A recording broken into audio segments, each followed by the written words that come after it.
तो जय हिंद प्यारे बच्चों, आप सभी को हाई रेटेड कोचिंग सेंटर में स्वागत है। मैं उम्मीद करता हूं आप सभी जहां भी होंगे अच्छे होंगे, बेहतरीन होंगे। आप सभी ने डीएलएड का जो एग्ज़ाम हुआ था 8 जून के, और सेकंड शिफ्ट का पेपर देख लिए होंगे, कैसा होगा देख लीजिए जाके एनालिसिस में। उसी के आधार पे आगे आने वाले एग्ज़ाम के लिए इंपॉर्टेंट क्वेश्चन लेके आए। कौन कौन से ट्रेंडिंग क्वेश्चन है, कौन कौन से आ रहा है, उसी के आधार पर हम टॉप 30 क्वेश्चन लेके आए हैं जीके जिसका। इसमें पीक्यू आधार पर लिया गया ऑब्जेक्टिव क्वेश्चन है, जिसमें जो एग्जाम हुआ 8 जून का उन सभी को आधार पे यह क्वेश्चन है। देख लेना, इन सभी क्वेश्चनों को आप करके जाओगे तो आपको बोर्ड जो आपका एग्जाम है डीएलएड का एंट्रेंस का, उसमें बहुत हेल्प मिलेगा। तो आप सभी जरूर एग्जाम देने जाने से पहले इन सभी क्वेश्चनों को लगा कर जाए, देख लीजिएगा। इन सभी क्वेश्चनों से आपको बहुत हेल्प मिलेगा।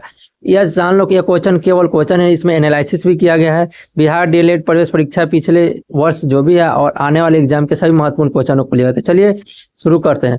पहला क्वेश्चन, अगर आपकी तैयारी तो जरूर जवाब दे। इतिहास का क्वेश्चन है, जिसमें बिहार में चंपारण सत्याग्रह किस वर्ष शुरू हुआ? तो आपको मालूम ही होगा।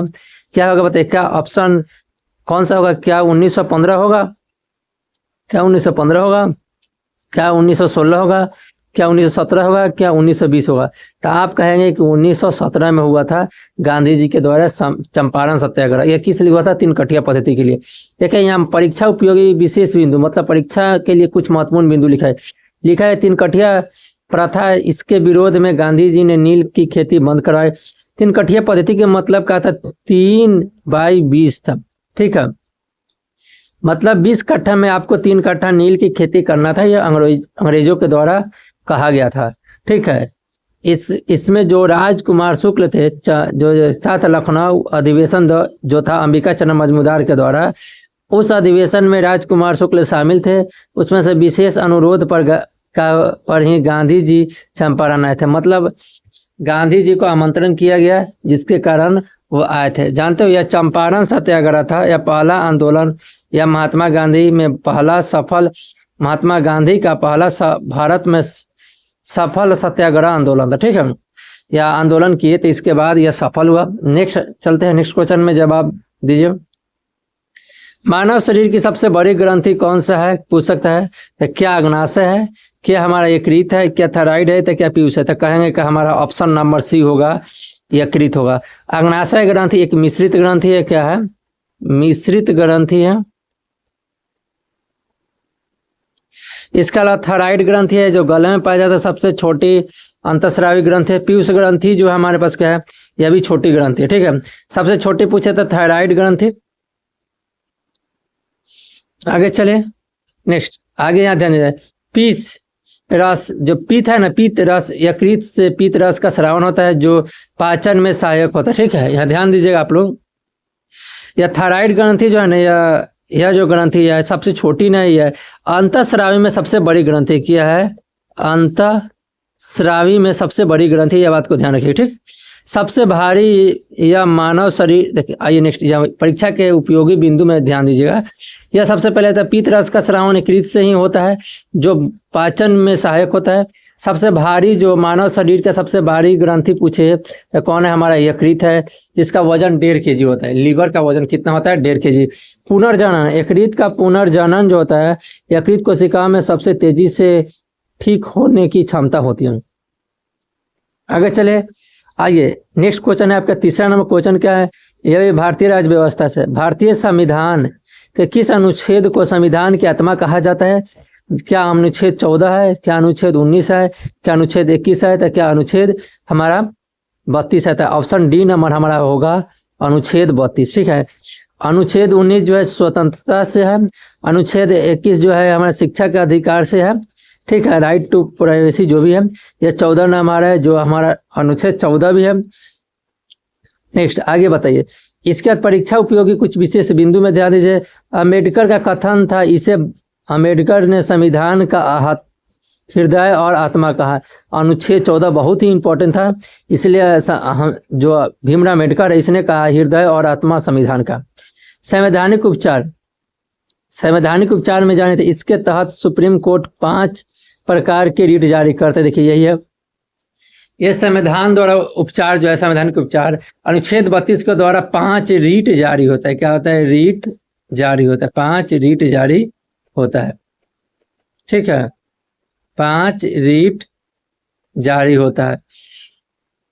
अधिकारों की रक्षा, यह नागरिकों के मौलिक अधिकारों की रक्षा सुनिश्चित करता है। ठीक है, नेक्स्ट आगे चलते हैं।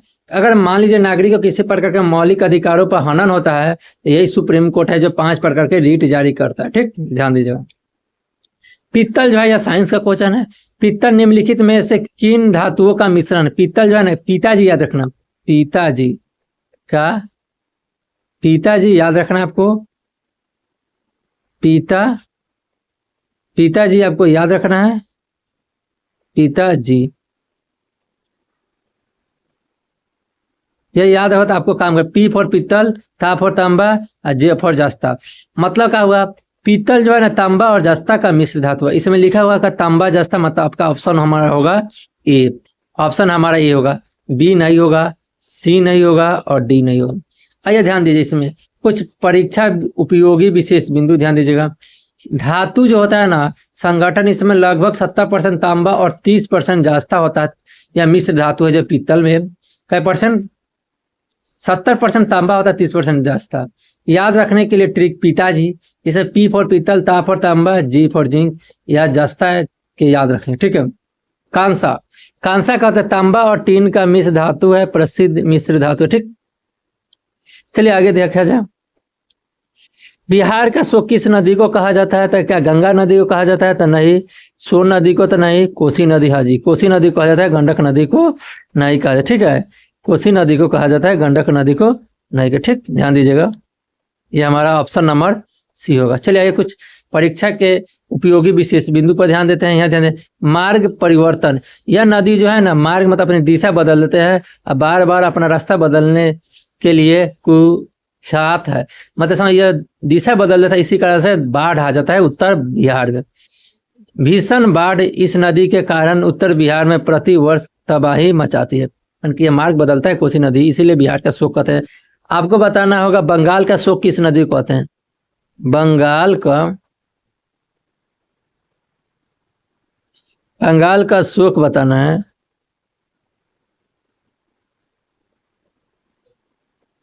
शोक किस नदी को कहते हैं? बताइए, बंगाल का शोक कौन सी नदी है? क्या इसका उद्गम स्थल कहाँ होता है? बताइए, बिहार के शोक नदी कोसी का तो मुख्य रूप से नेपाल में हिमालय पर्वतीय से निकलते। चलिए आगे बढ़े। प्रकाश वर्ष किसका मात्रक है? बहुत इंपॉर्टेंट। प्रकाश वर्ष कहोगे समय का नहीं, कभी नहीं समय का होगा। क्या प्रकाश की तीव्रता का? ये भी नहीं। द्रव्यमान का? ये भी नहीं। हमारा ऑप्शन बी होगा दूरी का। प्रकाश वर्ष दूरी का मतलब है, एक प्रकाश वर्ष बराबर कितना होता है? 9। एक प्रकाश वर्ष बराबर 9.46 इंटू 10⁻15 मीटर होता है। अच्छा, सबसे बड़ा दूरी का मात्रक क्या होगा बता सकते हैं? दूरी का मात्रक, पहले यहाँ ध्यान दीजिए, कुछ उपयोगी पॉइंट पे पहले ध्यान दीजिए। दूरी का मात्रक यह बहुत लंबी खगोलीय दूरी का इकाई है। मतलब एक वर्ष में प्रकाश द्वारा तय की गई दूरी ही प्रकाश वर्ष होता है। इसका एक वर्ष में 1 लाइट ईयर कहा जाता है। इसमें इसका मान जो होता है 9.46 10⁻15 मीटर होता है। सबसे बड़ा मात्रक खगोलीय दूरी का सबसे बड़ा वैज्ञानिक मात्रक क्या होता है? पारसेक। ठीक है, लिख लेना, पारसेक होता है। पारसेक में कितना होगा? 3.26 लाइट ईयर्स होता है। ठीक है, याद रखिएगा। नेक्स्ट आगे बिंदु पर चले। पाटलिपुत्र नगर का स्थापना किस शासक ने किया? तक बिंबिसार तो नहीं। क्या हमारे पास अजातशत्रु? तो यह भी नहीं। हाँ, उदयन ने किया था। चंद्रगुप्त मौर्य भी नहीं। ठीक है, ऑप्शन हमारा सी होगा, उदयन। परीक्षा उपयोगी विशेष बिंदु क्या है? हर्यक वंश। बताइए, उदयन प्राचीन मगध के प्रसिद्ध हर्यक वंश का राजा था। जो हर्यक वंश का राजा कौन थे? तो उदयन थे, प्रसिद्ध राजा। संगम पर स्थापना, यह गंगा और सोन नदी के संगम पर शहर बसाया गया था, शहर बसाया था। ठीक है, राजधानी परिवर्तन, उदयन ने मगध की राजधानी राजगिरी से पाटलिपुत्र स्थानांतरित की थी। हो गया। आगे चलते कुछ विशेष बिंदु। गुरुत्वाकर्षण नियतांक का मान क्या होता है? बताइए। 9 गुरुत्वाकर्षण कैपिटल जी है, याद रखिएगा। तो कैपिटल जी का मान क्या होता है? 9.8 मीटर पर सेकंड। नहीं तो यह स्मॉल जी का मान है। क्या है? यह हमारा स्मॉल जी का मान है। ठीक है, याद रखिएगा। सी नंबर देखिए ऑप्शन था 6.67 10⁻11 नहीं। शून्य तो होगा नहीं हमारा, ना सी होगा ना ए होगा, तो हमारा ऑप्शन बी होगा 6.67 10⁻11 ठीक है। इसका मात्रा के साथ बोलोगे तो न्यूटन मीटर स्क्वायर पर केजी स्क्वायर, यह भी याद रखिएगा। मात्रक बहुत याद है बाबू, मात्रक से कंफ्यूज कर सकते हैं, यहाँ पे मात्रक नहीं दिया है, ठीक है। देखिए यहाँ दिया है परीक्षा के उपयोगी विशेष बिंदु में स्थिर मान क्या है, जी का मान 6.6 है, 10⁻11 न्यूटन मीटर स्क्वायर पर केजी स्क्वायर। न्यूटन का नियम यह सर्वोदय गुरुत्वाकर्षण नियम पर सर आइजक न्यूटन ने दिया था। ये जी का मान जो खोजा था किसने किया था, हमारे न्यूटन साहब ने। मान का निर्धारण हेनरी कैवेंडिश ने सबसे पहले इस मान को खोज किया था, मान बताया था इसने, इसका मात्रक जो जी का महत्व खोजा था किसने, न्यूटन ने। नेक्स्ट आगे चलते हैं, ध्यान दीजिएगा। सत्यार्थ प्रकाश पुस्तक के लेखक कौन थे, तो कहोगे क्या स्वामी विवेकानंद, तो नहीं। राजा राम मोहन, ये भी नहीं। स्वामी दयानंद सरस्वती, हमारा ऑप्शन सी होगा। ईश्वर चंद्र विद्यासागर भी नहीं होगा। परीक्षा उपयोगी बिंदु में ये आर्य समाज, स्वामी दयानंद सरस्वती ने कितना 1875 में आर्य समाज की स्थापना किया, यही स्वामी दयानंद सरस्वती, ठीक है। आइए नेक्स्ट, प्रसिद्ध नारा इन्होंने समाज को सुधारने के लिए वेदों की ओर लौटो, स्वामी विवेकानंद ने कहा। मूल नाम क्या था दयानंद सरस्वती का, स्वामी विवेकानंद, सॉरी, यह प्रसिद्ध नारा जो दिया था वेदों की लौटा, दयानंद सरस्वती ने कहा, ठीक है। इनका मूल नाम क्या था दयानंद सरस्वती का, तो बचपन का मूल नाम था मूल शंकर तिवारी। तो याद रखेगा, ये इंपॉर्टेंट है सभी बिहार डीएलएड के लिए, सभी क्वेश्चन इंपॉर्टेंट है, बस आपको ध्यान से अच्छे से पढ़ना, ठीक। सामान्य विज्ञान कोशिका से एक कोशिका, किस कोशिकांग को कोशिका का आत्महत्या थैली कहते हैं, माइटोकॉन्ड्रिया को, लाइसोसोम को, राइबोसोम को, गोल्गी काई को। तो आत्महत्या की थैली जो हमारा कहा जाता है लाइसोसोम को। लाइसोसोम की खोज किसने किया बताइए, आपसे खोज आ जाए तो किसने किया, छोड़िए जो लिखा होगा चाहे। लाइसोसोम की खोज किसने किया तो कहोगेगा डी क्रिश्चियन ने, डी डुब्बे, ठीक है, क्रिश्चियन ने, डी डुब्बे ने किया। माइटोकॉन्ड्रिया क्या है बताइए, तो का कोशिका का पावर हाउस, का पावर हाउस ऑफ सेल लिखोगे, का कोशिका का पावर हाउस कहा जाता है, इस बात को ध्यान रखिए, ठीक है। लिखोगे यहाँ पे आप लोग का पावर हाउस ऑफ सेल, मतलब कोशिका का ऊर्जा गिरी है। क्या राइबोसोम है तो यह प्रोटीन की फैक्ट्री है, ठीक है, याद रखिएगा। आगे चलिए, परीक्षा उपयोगी कुछ विशेष बिंदु में पाचक एंजाइम, लाइसोसोम बहुत ही शक्तिशाली पाचक एंजाइम पाए जाते हैं। लाइसोसोम में न शक्तिशाली पाचन एंजाइम पाए जाते हैं जिसमें भोजन को पचाते हैं, ठीक है।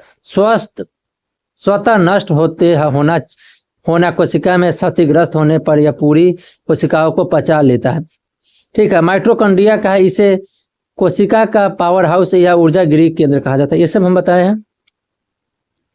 नेक्स्ट है आधुनिक भारत से क्वेश्चन है, भारतीय संविधान कांग्रेस की स्थापना किस वर्ष हुआ था, क्या 1885 में हुआ था, कहोगे तो हाँ 1885 में हुआ।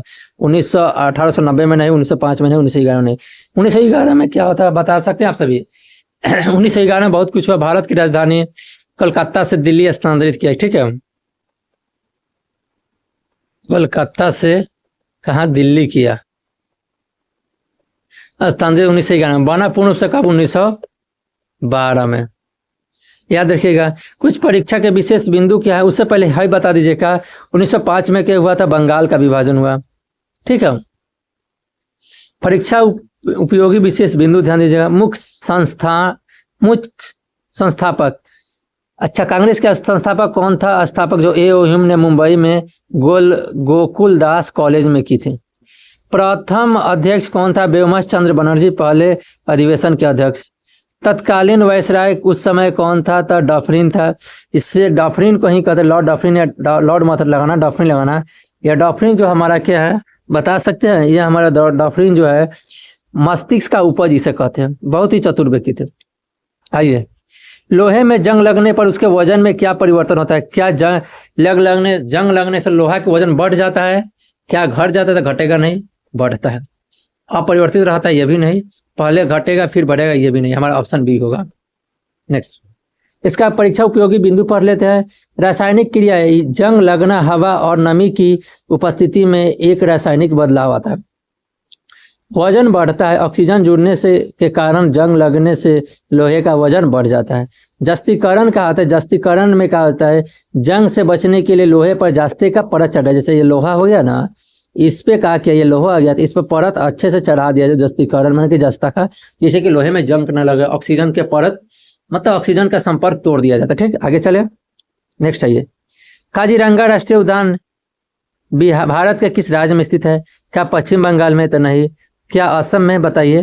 तो क्या हमारा उत्तराखंड में? तो ये भी नहीं। मध्य प्रदेश में? ये भी नहीं। तो हमारा ऑप्शन असम होगा, जो ऑप्शन बी। परीक्षा कुछ उपयोगी बिंदु बता सकते हैं? भौगोलिक स्थिति से यह उद्यान भारत में असम राज्य में ब्रह्मपुत्र किनारे पर स्थित है, ब्रह्मपुत्र नदी के किनारे पर। एक सींग वाले गंडा के लिए के रूप में, एक सींग वाले गंडों के लिए प्रसिद्ध है यह। ठीक है, उद्यान यूनेस्को सूची में इसे वैश्विक धरोहर के रूप में यूनेस्को की सूची में शामिल किया गया है। कौन सा? काजीरंगा राष्ट्रीय उद्यान। ठीक है, इसके अलावा आगे चलते, आगे ध्यान दीजिएगा। शुष्क बर्फ ड्राई निम्नलिखित में से क्या होता है? क्या ठोस पानी होता है? ठोस CO2 होता है? क्या होता है? ठोस CO2। ऑप्शन आपका बी होगा। या ठोस पानी नहीं होगा, ठोस नाइट्रोजन नहीं होगा, 0 डिग्री सेल्सियस पर जमी बर्फ नहीं होगा। परीक्षा उपयोगी विशेष बिंदु देखिए, मुख्य परिभाषा क्या है? ड्राई सिस्क, यह गैस अत्यधिक उच्च दाब पर जमी हुई कार्बन डाइऑक्साइड गैस है। ऊर्ध्वपातन गुण क्या है? यह बिना तरल बने सीधा ठोस से गैस में परिवर्तन होना है ऊर्ध्वपातन। अच्छा, ऊर्ध्वपातन के मतलब पूछे, सब्लिमेशन जो कहलाता है, कोई पदार्थ को अगर ठोस में है उसको जलाए सीधा गैस बन जाए, वही हमारा तो ऊर्ध्वपातन। मतलब अगरबत्ती होता है, कपूर होता है, ये सभी होता है ना, इन सभी का। ठीक, नेक्स्ट आगे ये ध्यान दीजिएगा। प्रशीतलन उपयोगी, यह उपयोग आइसक्रीम तथा खाद्य पदार्थों का ठंडक रखने में किया जाता है। ठीक है, शुष्क CO2। नेक्स्ट आगे चलते हैं। हमारे सौर मंडल जो है, हमारे सौर मंडल का सबसे चमकीला और गर्म ग्रह कौन सा है? क्या बुध है? क्या शुक्र है? क्या मंगल है? बृहस्पति है? तो आप सभी कहोगे सौर मंडल का सबसे गर्म और चमकीला ऑप्शन जो हमारा बी होगा, शुक्र। सुबह का तारा इसे भोर का तारा तथा शाम का तारा कहा जाता है। सबसे गर्म ग्रह घने वातावरण के कारण यह सौर मंडल का सबसे गर्म ग्रह है। जानते हो इस पर CO2 पर जो है हमारा CO2 पर शुक्र पर CO2 की मात्रा लगभग 96% है। बताओ हमारे यहाँ जो है पृथ्वी पर जो है इसका प्रतिशत पूछे तो 0.03% है, तब इतना गर्मी है। वहाँ तो समझ लो शुक्र ग्रह पर 9.6% है, तो कितना गर्मी होगा। पृथ्वी के जुड़वा आकार और द्रव्यमान के कारण इसे पृथ्वी का वहन भी कहते हैं। नेक्स्ट, जैन धर्म के 24वें तीर्थंकर कौन थे? तो क्या ऋषभ देव थे? नहीं, ये तो हमारा पहला थे, महावीर स्वामी जैन धर्म का 24वें तीर्थंकर यही हमारे हैं। ठीक है, ऑप्शन हमारा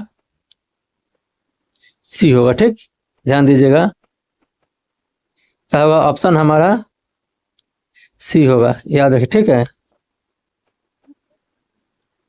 यह हमारा ऑप्शन सी होगा, आपका सही होगा। और महावीर स्वामी बताइए 23वां पार्श्वनाथ था। ठीक है, 23वां जो हमारे तीर्थंकर पार्श्वनाथ था। ठीक, नेक्स्ट आइए, परीक्षा के उपयोगी विशेष बिंदु के बारे में जानते हैं। यह जन्म स्थान महावीर स्वामी का जन्म वैशाली के कुंडलग्राम बिहार में हुआ था।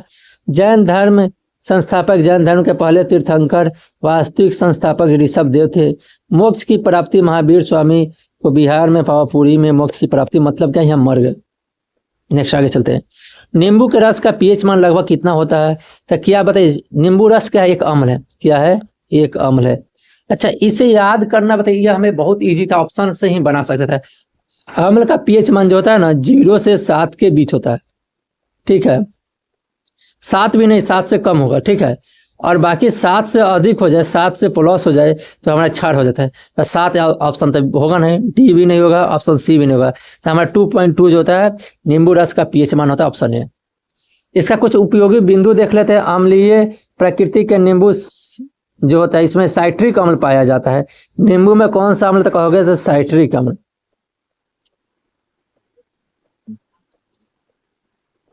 साइट्रिक अम्ल pH पैमाने 7 से कम होने पर विलियन का प्राकृतिक अम्लीय होता है, और 7 से अधिक हो जाए तो क्षारीय होता है।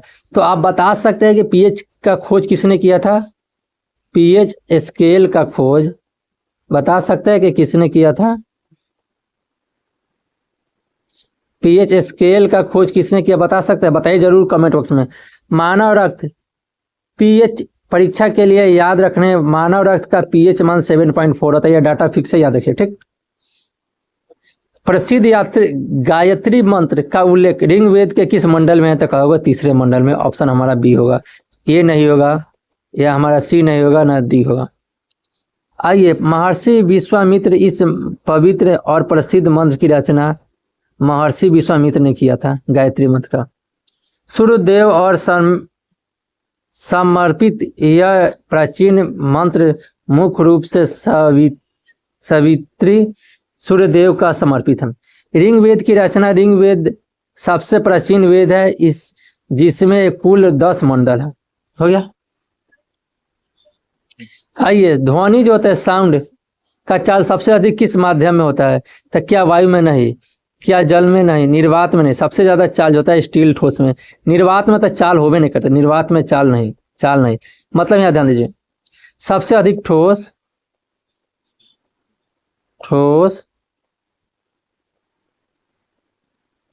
तब हमारा क्या होगा? वायु। तब हमारा क्या होगा?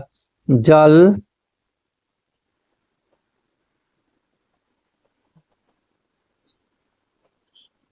तब हमारा क्या होगा, बता सकते हैं आप सभी?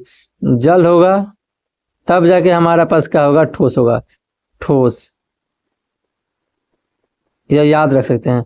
सबसे ठोस नहीं, क्या होता है सबसे ज्यादा ठोस? तब वायु, वायु नहीं। देखो गलत हो रहा है, गलत हो रहा है, आप लोग यहाँ ध्यान दीजिए। ठोस हो गया, ठोस के बाद हमारा क्या होगा?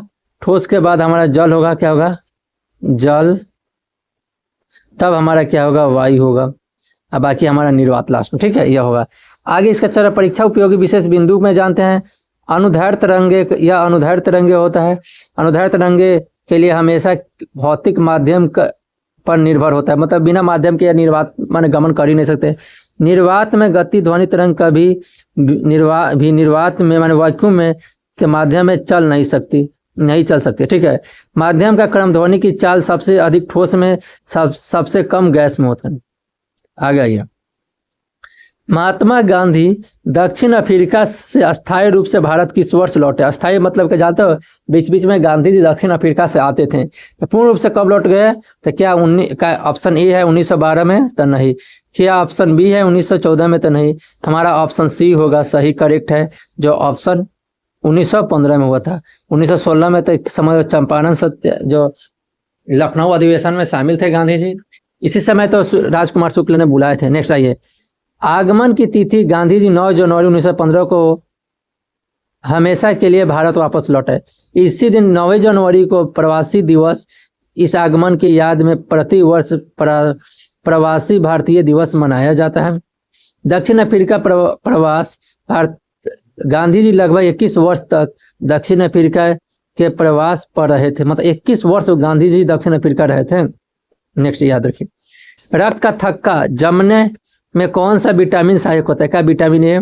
नहीं होता। क्या विटामिन सी? ये भी नहीं। क्या विटामिन बी? ये भी नहीं था। हमारा ऑप्शन डी होगा, विटामिन के। चलिए परीक्षा कुछ उपयोगी बिंदु लिख लेते हैं। रक्त थक्का निर्माण में विटामिन चोट लगने पर बहते हुए रक्त को थक्का जमने में मदद करता है। रासायनिक नाम विटामिन को एक प्रमाणित रासायनिक नाम फिलोक्विनोन नाम दिया है। माने विटामिन के का नाम जो है, माने विटामिन के का नाम फिलोक्विनोन है। विटामिन के कमी का प्रभाव, इसी कमी के कारण शरीर में रक्त का बहाव जल्दी बंद नहीं होता। और प्रोटीन पूछे तो फाइब्रिनोजिन। आइए, भारत का एकमात्र सक्रिय ज्वालामुखी कौन है? आप बताइए जल्दी। आपकी तैयारी अच्छा होगा तो आप कमेंट बॉक्स में जरूर लिखिए। क्या लक्षद्वीप? नहीं। निकोबार द्वीप? ये नहीं। पवन द्वीप? नहीं। तो हमारा ऑप्शन बी होगा, बैरा द्वीप, एकमात्र भारत की ज्वालामुखी, वो भी सक्रिय है। अंडमान निकोबार यह द्वीप बंगाल की खाड़ी में स्थित भारत का हिस्सा है। दक्षिण एशिया या पूरे दक्षिण एशिया का एकमात्र सक्रिय ज्वालामुखी पर्वत है। अंतिम विस्फोटक या सक्रिय ज्वालामुखी का आखिरी बार विस्फोट 1900 कब हुआ था? 91 में। सोडियम धातु निम्नलिखित में से किसमें डुबाकर रखा जाता है? क्या जल में, क्या अल्कोहल में, क्या तेल की मिट्टी में, तो क्या तनु जल में? तो हमारा ऑप्शन हमारा सी होगा, तेल के मिट्टी में। क्या हमारा होगा? तेल के मिट्टी में विल बी आंसर सी। ठीक है, आप लोग आंसर सी है। ठीक है, बताइए मिट्टी में क्यों रखा है? क्योंकि जल में रखेंगे तो यह उसमें ऑक्सीजन होता है और ऑक्सीजन से संपर्क कर सकते हैं। परीक्षा उपयोगी विशेष बिंदु में जानते हैं, देखिए अत्यधिक क्रियाशील सोडियम हवा की या ऑक्सीजन और नमी के से मिलकर तुरंत आग पकड़ लेता है, इसीलिए हमें केरोसिन तेल में रखते हैं। केरोसिन तेल सुरक्षित रखने के लिए हमेशा मिट्टी के तेल में डुबोकर रखते हैं। यह इतने मुलायम होते, इसे चाकू से काट सकते हैं। अत्यंत मुलायम, यह कोमल धातु साधारण घरेलू चाकू से आसानी से काट सकते हैं। पनीर काटते हो ना, उस तरीके से इसे भी काट सकते हो। चलिए आगे ध्यान दीजिए। मौर्य वंश का अंतिम शासक निम्नलिखित में से कौन थे? क्या चंद्रगुप्त मौर्य थे? तो नहीं। क्या सम्राट अशोक? ये भी नहीं। कुणाल थे? ये भी नहीं। बृहद्रथ, हमारा ऑप्शन डी होगा, बृहद्रथ। बृहद्रथ की हत्या सेनापति पुष्यमित्र शुंग ने राजा बृहद्रथ की हत्या कर सत्ता संभाली थी। मतलब पुष्यमित्र शुंग जो है शुंग वंश की स्थापना किए थे। शुंग वंश का संस्थापक बृहद्रथ के पतन के बाद मगध में शुंग वंश का उदय हुआ था। मौर्य संस्थापक इस महान साम्राज्य की स्थापना वीर चंद्रगुप्त मौर्य ने किया था। आगे ध्यान दीजिएगा। ओजोन परत जानते हो? ओजोन परत हमारे सौर मंडल में किस परत में पाए जाते हैं? तो क्या क्षोभ मंडल में? नहीं। समताप मंडल में? क्या मध्य मंडल में? तो यह भी नहीं। अयन मंडल में, हमारा बी होगा, समताप मंडल। चलिए इसका महत्वपूर्ण बिंदु जान लेते हैं। चलिए, समताप मंडल की ऊंचाई ओजोन परत की सुरक्षा वायुमंडल में समताप मंडल में पाई जाती है। पराबैंगनी किरण या हानिकारक पराबैंगनी किरणों को सोखकर हमारी त्वचा की रक्षा करती है। CFC गैस खतरा क्लोरोफ्लोरो गैस का है, ओजोन परत की मोटाई को भारी नुकसान पहुंचाता है। ठीक है। अच्छा, क्षोभ मंडल में क्या होता है? बारिश जैसे घटना होते हैं। ठीक है, चलिए आगे ध्यान दीजिए। विद्युत धारा मापने के लिए किस यंत्र का उपयोग करते हैं? क्या हमारा ऑप्शन हमारा ए होगा, वोल्ट मीटर। क्या option B, ammeter, galvanometer, electrometer? तो ऑप्शन हमारा जो है वोल्ट मीटर, यह विद्युत विभव को मापता है। क्या विभव को? ऑप्शन सी है जो धारा, ऑप्शन बी जो है विद्युत धारा, ऑप्शन हमारा बी आंसर होगा। गैल्वेनोमीटर क्या होगा? तो गैल्वेनोमीटर किसी भी परिपाश में विद्युत धारा उपस्थित को बताता है कि हाई कि नहीं है। इलेक्ट्रोमीटर दूध की शुद्धता मापता है। चलिए, यह एमीटर जो है ऑप्शन हमारा बी आंसर सही होगा। यह जो हमारा बी है ना, इस पर ध्यान दें। यह श्रेणी संयोजन, श्रेणी क्रम संयोजन एमीटर को हमेशा विद्युत परिपथ के साथ सीरीज में जोड़ा जाता है। विभवांतर मापने के लिए वोल्ट मीटर का उपयोग दो बिंदुओं के बीच विभवांतर को मापने के लिए किया जाता है। विद्युत धारा मापक की अंतर्राष्ट्रीय मापन के अनुसार विद्युत धारा की मापन एम्पियर से होता है। चलिए, हो गया विशेष बिंदु सब हो गया। नेक्स्ट ये क्वेश्चन, ये भी इतिहास का है। सिखों के 10वें गुरु कौन है? गुरु गोविंद सिंह जी का जन्म कहाँ हुआ था? यह समझ ले, बिहार जी के से है। क्या अमृतसर में? तो नहीं। क्या आनंदपुर में? नहीं। कुरुक्षेत्र में? नहीं। ऑप्शन हमारा सी होगा, पटना साहिब में। कल बिहार के संदर्भ में सिखों के 10वें गुरु का जन्म पटना साहिब बिहार में हुआ था। यह खालसा पंथ के संस्थापक, इन्होंने 1699 में खालसा सेना या पंथ की पवित्र स्थापना की थी। अंतिम गुरु गुरु गोविंद सिंह जी ने सिखों के अंतिम जीवित गुरु माने जाते हैं। चले आगे चले। मानव शरीर में इंसुलिन हार्मोन की कमी से कौन सा रोग होता है? क्या घेंगा रोग? इंसुलिन की कमी से क्या एनीमिया रोग? हमारा ऑप्शन सी होगा, मधुमेह रोग। रतौंधी रोग नहीं। चलिए, घेंगा रोग क्या है? आयोडीन की कमी से। क्या होगा? आयोडीन की कमी से। एनीमिया रोग Fe के हमारे आयरन की कमी से। मधुमेह रोग तो ये क्या, चीनी इंसुलिन की कमी से। रतौंधी विटामिन ए होता है, BA, विटामिन ए। अग्नाशय ग्रंथि इंसुलिन का निर्माण अग्नाशय की बीटा कोशिका द्वारा किया जाता है। ग्लूकोज नियंत्रण या हार्मोन रक्त में शर्करा की मात्रा को नियंत्रण करता है। ठीक है। इन कमी से इंसुलिन की अत्यधिक कमी होने पर मधुमेह रोग हो जाता है। नेक्स्ट आगे चलते हैं। किस विश्व पर्यावरण दिवस प्रतिवर्ष किस तिथि को मनाया जाता है? क्या 22 अप्रैल को? नहीं। क्या 11 जुलाई को? नहीं। क्या 16 सितंबर को? नहीं। हमारा ऑप्शन बी होगा, 11 जून को। चलिए आइए, जून की तिथि पर्यावरण संरक्षण के प्रति जागरूकता फैलाने हेतु यह प्रतिवर्ष मनाया जाता है। स्टॉकहोम सम्मेलन इस दिवस की घोषणा संयुक्त राष्ट्र द्वारा 1972 में किया गया था। पृथ्वी दिवस याद रखने के लिए 22 अप्रैल को विश्व पृथ्वी दिवस मनाया जाता है। देखो यहाँ 22 अप्रैल है। 11 जुलाई को जनसंख्या दिवस, 16 सितंबर को प्रकाश दिवस मनाया जाता है। ठीक है, आइए सौर सेल जो होता है ना, किस ऊर्जा को किस ऊर्जा में बदलता है। सौर सेल जो आपके सड़कों पर लगा हुआ रहता है, यह प्रकाश ऊर्जा को विद्युत ऊर्जा में बदलता, तब ना जाके विद्युत बनता है। यहाँ लिखा है रासायनिक विद्युत ऊर्जा में नहीं। किस ऊर्जा को किस ऊर्जा में रूपांतरित, प्रकाश से विद्युत ऊर्जा में, ऑप्शन हमारा बी होगा। यांत्रिक से विद्युत नहीं, विद्युत से प्रकाश नहीं, हमारा आंसर जो होगा बी होगा। चलिए इसका पढ़िए सिलिकॉन, इसका जो प्रकाश सौर सेल है इसके बारे में पढ़िए। सौर सेल कहा जाता है सिलिकॉन का उपयोग, सौर सेल बनाने के लिए सिलिकॉन यानी अर्धचालक धातु सिलिकॉन का उपयोग किया जाता है। प्रकाश ऊर्जा या धूप की किरणों को सीधे उपकरणों विद्युत में बदलते हैं।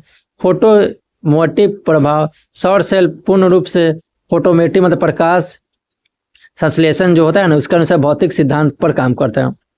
आगे चले, तो आपका कितना नंबर है कितना नहीं, आप सभी जरूर कमेंट बॉक्स में बताइए।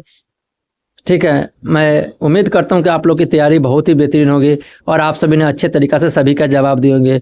आप सभी को पसंद आए तो ज़रूर कमेंट कर दीजिए, कितना नंबर है ये भी कमेंट कर दीजिए। और आपको पीडीएफ चाहिए तो वो भी कमेंट में बॉक्स में पूछ सकते हैं कि आपको पीडीएफ चाहिए कि नहीं चाहिए।